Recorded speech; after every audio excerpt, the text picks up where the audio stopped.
Hello everyone and welcome to this new video. In this video we will deal with the notion of condition in C#. With the conditions, we will get into the heart of what's in the programming, the algorithm. Behind the algorithm term, there is actually the logical term. Most of the scripts we've been coding together were not intelligent enough so far. Indeed, when you ask it to display a sentence, it will display it without asking any questions. By the end of this section, you will be able to create programs that will react differently depending on the circumstances. For example, let's imagine we've created an e-commerce website and a user would like to connect to their account. In this case, we will use the conditions. The user will enter their login and password.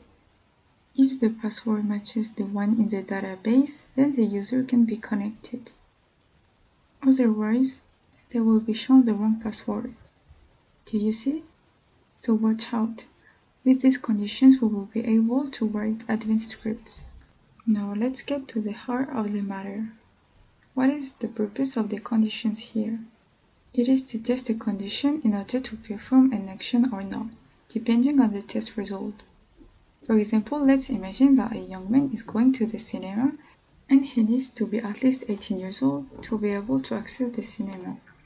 So here we need to find our condition and our action. The condition is that this young man must be at least 18 years old, and the action is that we give him access to the cinema.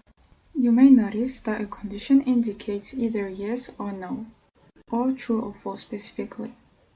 Indeed, when a condition is evaluated, it will return what is called a Boolean. What is a Boolean? We saw it in a previous video, but I'll remind you, it's either true or false. So it's thanks to this that we can decide whether or not our script should perform an action, depending on the result that a condition will return. Like the example with the young man and the cinema that we will translate into a line of code in order to understand better that we have here an age that must be greater than or equal to 18. Brief aside, we can find our operatives of comparison that we had in a previous video. Indeed, we will often use them for conditions or loops that we will see later on. In the next video, we will see how to use one or more conditions to execute an action depending on the result that is returned to us.